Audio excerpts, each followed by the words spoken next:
Hi viewers, welcome to our channel. ప్రస్తుతం మనతో పాటు దాము బాలాజీ గారు సీనియర్ జర్నలిస్ట్ వారితో ఒకసారి మాట్లాడదాం. సార్ నమస్కారం. నమస్తే. సార్ ఇవాళ జగన్మోహన్ రెడ్డి గారు అసెంబ్లీకి రాబోతున్నారని, ఆయన్ని అసెంబ్లీలో అవమానించబోతున్నారంటూ కొన్ని కథనాలు అయితే వస్తున్నాయి సార్. మరి నిజంగా జగన్మోహన్ రెడ్డి గారు అసెంబ్లీలో అడుగు పెట్టబోతున్నారా? ఎందుకంటే చాలా రోజుల నుంచి నేను రాను, ప్రతిపక్ష హోదా ఇబ్బంది రాను అని చెప్పారు కదా, మరి వాళ్ళు వస్తున్నారా? మరి నిజంగా అసెంబ్లీలో ఆయన్ని అవమానించడానికి ఏమన్నా ప్లాన్ చేశారా? దీనికి సంబంధించి మీరేం చెప్తారు? మామూలుగా జగన్ నేను ఇప్పుడు అసెంబ్లీకి రాను, నాకు ప్రతిపక్ష హోదా ఇస్తేనే వస్తాను అని గత కొంతకాలంగా చెప్తున్నాడు. దీన్ని తెలుగుదేశం కానీ బీజేపీ కానీ లేకపోతే జనసేన నాయకులు ఎగతాళి చేస్తున్నారు. నీకు ప్రజలు ఇవ్వలేదు, ప్రజలు ఇవ్వనప్పుడు మేమెందుకు ఇవ్వాలి నీకు అనేది వాళ్ళు అడుగుతున్నారు. రెండోది రూల్ ప్రకారం 10% వచ్చుంటేనే, అంటే దాదాపు 18 సీట్లు వస్తేనే మీకు ప్రతిపక్ష హోదా వస్తుంది. లేనప్పుడు మీరు అందరిలాగా ఎమ్మెల్యేలాగా వచ్చి మాట్లాడండి, మీ టైం మీకు ఇస్తారు కదా.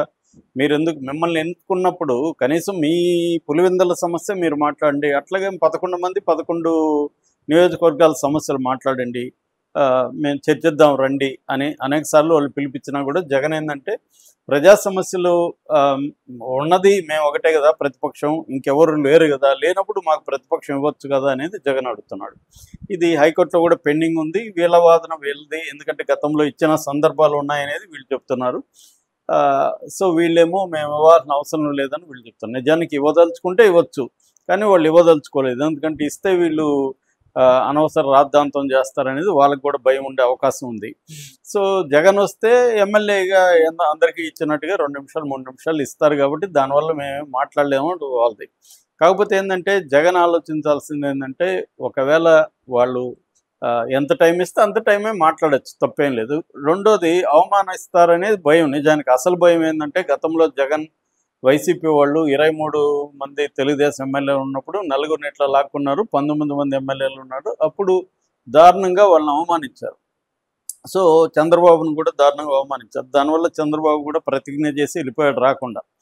సో ఇప్పుడు కూడా జగన్ కూడా వెళ్ళి ఈ 11 మంది వెళ్ళి 11 మంది వాళ్ళ నియోజకవర్గ సమస్యలు కావచ్చు, రాష్ట్ర సమస్యలు కావచ్చు మాట్లాడి, ఒకవేళ అవమానాలు జరిగితే అవమానాల్ని ప్రజల ముందు ఉంచి అప్పుడు చూడు మేము మాట్లాడుతుంటే, ప్రజల సమస్యలు మాట్లాడుతుంటే మమ్మల్ని వ్యక్తిగతంగా అవమానిస్తున్నారు, ప్రజల సమస్యల మీద చర్చించట్లేదు అనేది జనంలోకి తీసుకెళ్తే అప్పుడు కనీసం జగన్ మీద ఒక సింపతి కూడా మొదలవుతుంది. చూడు మన సమస్యలనే కదా అక్కడ మాట్లాడినాడు అనేది వస్తుంది. అది రాకుండా ఎంతసేపు ప్రతిపక్షం ఇస్తే నేను వస్తా లేకపోతే రాను అన్నది జనాలకు కూడా రుచించట్లేదు. ఎందుకంటే మీ 11 మంది కన్నా గెలిచారంటే అర్థం ఏంటి, వీళ్ళ సమస్యల్ని చర్చించాలి. అట్లాగే వీళ్ళది ఇంకొక లాజిక్ అంటే, మాకు 40% ఓట్లు వచ్చాయి, కానీ ఇప్పుడున్న ఇండియన్ డెమోక్రసీలో నీకు ఎన్ని ఓట్లు వచ్చాయి అనేది సమస్య కాదు, ఎన్ని సీట్లు వచ్చాయి అనేది ప్రధానం. నీకు మెజారిటీ వచ్చిందా, మైనారిటీ వచ్చిందా, 100 ఓట్లతో నువ్వు గెలిచావా, ఇవన్నీ అనవసరం. నువ్వు గెలిచావా లేదనేది ఇక్కడ ఇంపార్టెంట్. సో అలాంటప్పుడు వీళ్ళకి ఎన్ని ఓట్లు వచ్చాయనేది సెకండరీ, ప్రైమరీ వచ్చి నువ్వు ఎన్ని సీట్లు అనేది. కాబట్టి జగన్ ఖచ్చితంగా పోవాలి. అయితే నిన్న మనసు మార్చుకున్నట్టుగా కనబడుతుంది జగన్. అదేంటంటే, నిన్న ఆయన ఇటు శాసన మండలి అండ్ శాసనసభ ఎమ్మెల్యే ఎమ్మెల్సీ సభ్యులతో ఆయన కూర్చున్నాడు. అక్కడైతే ఎమ్మెల్సీకి అయితే వాళ్ళకి సరైన ఇది ఉన్నారు కాబట్టి, ప్రతిపక్ష హోదా ఉంది కాబట్టి అక్కడికి వెళ్తున్నారు. అక్కడ సమస్యల మీద నిన్న కూడా యూరియా వీటి మీద షార్టేజెస్ మీద మాట్లాడారు. సో జగన్ ఏంటంటే ఇప్పుడు ఒక మనసు మార్చుకొని, మాకు ప్రతిపక్ష హోదా ఇవ్వకపోయినా నేను వస్తాను, మాకు ప్రజల సమస్యలు చర్చించడానికి టైం ఇవ్వండి, అంతేగాని నువ్వు పులివెందుల ఎమ్మెల్యే కాబట్టి అందరికి ఇచ్చినండి నీకు 2 నిమిషాలు ఇస్తాను అనకుండా, కొంత ప్రజల సమస్యలు చర్చించడానికి టైం ఇస్తే నేను వస్తానని చెప్తున్నాడు. ఇప్పుడు దీనికి ధీటుగా స్పీకరు లేకపోతే డిప్యూటీ స్పీకర్ కానీ తెలుగుదేశం కానీ స్పందిస్తుందా, మేము టైం ఇస్తాం రమ్మని చెప్తుందా అనేది చూడాలి. ఆల్రెడీ స్పీకర్ కానీ డిప్యూటీ స్పీకర్ కానీ ఎప్పటి నుంచో చెప్తున్నారు మేము మీకు టైం ఇస్తాం రండి అని. సో ఇప్పుడు వాళ్ళు పిలిచే అవకాశం ఉంది. పిలిచినప్పుడు ఇప్పుడు ఏంటంటే, వాళ్ళ కోర్టులో బాలేయాలని జగన్ ట్రై చేస్తున్నాడు. జగన్ ఏమంటున్నాడు, మీరు ఇస్తే నేను వస్తాను అంటున్నాడు. వాళ్ళు మేము ఇస్తాం రమ్మని ఖచ్చితంగా అంటారు కదా రేపొద్దున.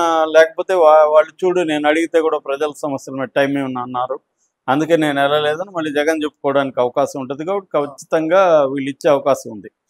ఇచ్చినప్పుడు మరి అవమానిస్తారంటే ఖచ్చితంగా అవమానిస్తారు. వాళ్ళు వెయిట్ చేస్తున్నారు. ఇప్పుడు ఈయన్ని రోజు బండబూతులు తిట్టిన అయ్యన్న పాత్రుడు స్పీకరు, అంతకంటే ఎవ్రీ డే కనీసం 3-4 గంటలు బండబూతులు తిట్టిన రఘురామకృష్ణరాజు డిప్యూటీ స్పీకరు, వాళ్ళిద్దరు ఎందుకు గమ్మున ఉంటారు?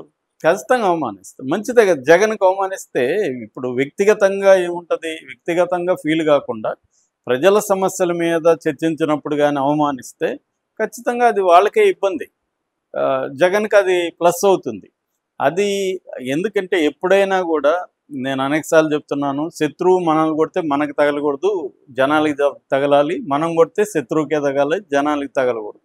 అలాగే ఇప్పుడు రేపు కూటమి వాళ్ళు అవమానం అనేది ప్రజలకు తగిలే విధంగా దాన్ని చేసుకోవచ్చు. చూడు, నేను ప్రజల సమస్యలు చర్చిస్తూ ఉంటే వాళ్ళు అది చర్చించకుండా మమ్మల్ని వ్యక్తిగతంగా అవమానిస్తున్నారు అన్న నెరేటివ్ని తీసుకెళ్ళడానికి వీళ్ళ దగ్గర ఒక ఆయుధం దొరుకుతుంది. అప్పుడు పోయి బయట, అందుకనే నేను ఎట్లాగో మా సమస్య మాకు టైం ఇవ్వట్లేదు, మా ప్రజల సమస్యలను చర్చించడానికి వాళ్ళు ఒప్పుకోవట్లేదు, పైగా అవమానిస్తున్నారు చూడండి అని కానీ నిరసన తెలిపి బయటకు వస్తే అప్పుడు వీళ్ళ మాటకి విలువ ఇస్తారు ప్రజలు కూడా, సింపతి వస్తుంది. అరే మన కోసం వాళ్ళు తక్కువ ఉన్నా కూడా మన కోసం అవమానాలు కూడా ఎదుర్కొంటున్నాడు అన్న యాంగిల్ వెళ్తుంది. ఎందుకంటే ఏ ప్రభుత్వం అయినా, ఏ పొలిటికల్ పార్టీ అయినా ఇవాళ ప్రజల ఆకాంక్షలకు అనుగుణంగా పరిపాలించే పరిస్థితి లేదు ఇవాళ ఉన్న మోడల్. ఎందుకంటే విపరీతంగా అలివిగాని హామీలు ఇస్తున్నారు. జగన్ 77,000 కోట్ల విలువైన హామీలు ఇస్తే సంవత్సరానికి, చంద్రబాబు ఇంకా ఎక్కువ ఇచ్చాడు, 1,20,000 నుంచి 1,30,000 కోట్ల విలువైన హామీలు ఇచ్చారు. అంత డబ్బులు లేదు. ఇక్కడైనా అంతే, ఎక్కడైనా కర్ణాటకలో కాంగ్రెస్ అయినా, ఇక్కడ కాంగ్రెస్ అయినా, అక్కడ కూటమైనా, ఎక్కడైనా అలివిగాని హామీలు ఇస్తున్నప్పుడు అది నెరవేర్చే పరిస్థితి లేదు. లేనప్పుడు ప్రజల అసంతృప్తి ఉంటుంది. అట్లాగే అనేక సమస్యలు అయితే ఉన్నాయి. ఎమ్మెల్యేల అవినీతి కార్యక్రమాలు కూడా తెలుగుదేశం మీడియాని ప్రతిసారి చూపుతుంది. సో ఈ ఇష్యూల్ని జనంలోకి తీసుకెళ్ళచ్చు. నిన్న కూడా జగన్ చాలా విషయాలను చర్చించాడు. అంటే సుఖీభవ కార్యక్రమానికి 40,000 ఇవ్వాలి, 5,000 ఇచ్చారని చెప్పాడు. ఫీజు రీఎంబర్స్మెంటు దాదాపు 4,000 కోట్లు పెండింగ్ ఉంది. ఫీజు రీఎంబర్స్మెంట్ మొత్తం 7 త్రైమాసికాలకు సంబంధించి పెండింగ్ ఉంది. మొత్తం 4,900 కోట్లు మాత్రం ఇచ్చారు. ఎవరి త్రైమాసికానికి 700 ఇవ్వాలి, అది ఇవ్వలేదని చెప్పాడు. అట్లాగే వసతి దీవెన గతంలో 2 దఫాలు, ఈసారి 1 దఫ 2,022 కోట్లు ఉంది. మొత్తంగా ఈ 2 పథకాలకు సంబంధించి 6,200 కోట్లు పెండింగ్ ఉంది. అట్లాగే 18 ఏళ్ళు నిండిన ప్రతి మహిళలకు 1,500 ఇస్తా ఉన్నారు, ఇలేదు. నిరుద్యోగులకు 3,000 ఇస్తా ఉన్నారు, ఇలేదు. 50 ఏళ్ళు నిండిన వాళ్ళకి 4,000 ఇస్తా ఉన్నారు, పెన్షన్ ఇవ్వలేదు అనేది నిన్న లెక్కలతో సహా జగన్ చెప్తున్నాడు. ఇదేదో అసెంబ్లీలో ట్రై చేయొచ్చు, అసెంబ్లీలో కుదరినప్పుడు అప్పుడు చెప్పచ్చు. అలాగే నిన్న ప్రభుత్వం నిలదీయమని కూడా జగన్ వీళ్ళకందరికీ చెప్తున్నాడు. సూపర్ 6 కావచ్చు, రీవెరిఫికేషన్ పేరుతో దివ్యాంగుల పెన్షన్ కావచ్చు, పెన్షన్ కోతలు కావచ్చు, ఫీజు రీఎంబర్స్మెంట్ కావచ్చు, యూరియా కావచ్చు, పంటల గిట్టుబాటు ధరలు కావచ్చు, రైతుల ఆత్మహత్యలు, కొత్త మెడికల్ కాలేజీలు, 17 మెడికల్ కాలేజీ నేను కట్టడానికి ప్రయత్నించి 5 కట్టాను, మిగతా ఇంకొకటి రన్నింగ్లోకి వస్తుంది త్వరలోనే, కానీ చంద్రబాబు 10 ఇచ్చేస్తున్నాడు అనేది కూడా జనంలో బాగా వెళ్ళింది నిజానికి. దాని మీద కూడా చర్చించాలనేది ఇట్లా ఒక 50 ఇష్యూలు తీసుకున్నారు. సో అవన్నీ చర్చించడానికి జగన్ అయితే రెడీగా ఉన్నానని చెప్తున్నాడు. ఇప్పుడైతే అయ్యన్న పాత్రుడు లేకపోతే రఘురామకృష్ణరాజు కోర్టులో బాగుంది.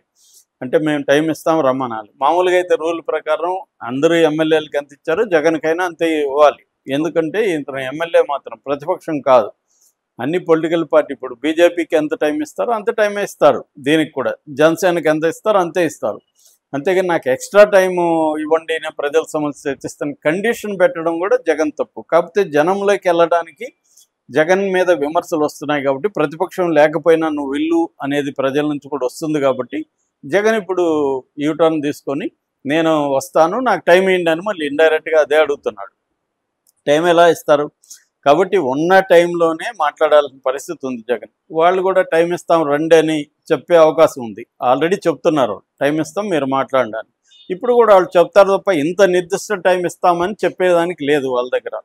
అంటే నీకు ప్రతిపక్షానికి ఇచ్చిన టైం ఇస్తామంటే దాని బదులు ప్రతిపక్షమే ఇవ్వచ్చు కదా, హోదా ఇవ్వచ్చు. కాబట్టి అది ఇవ్వరు.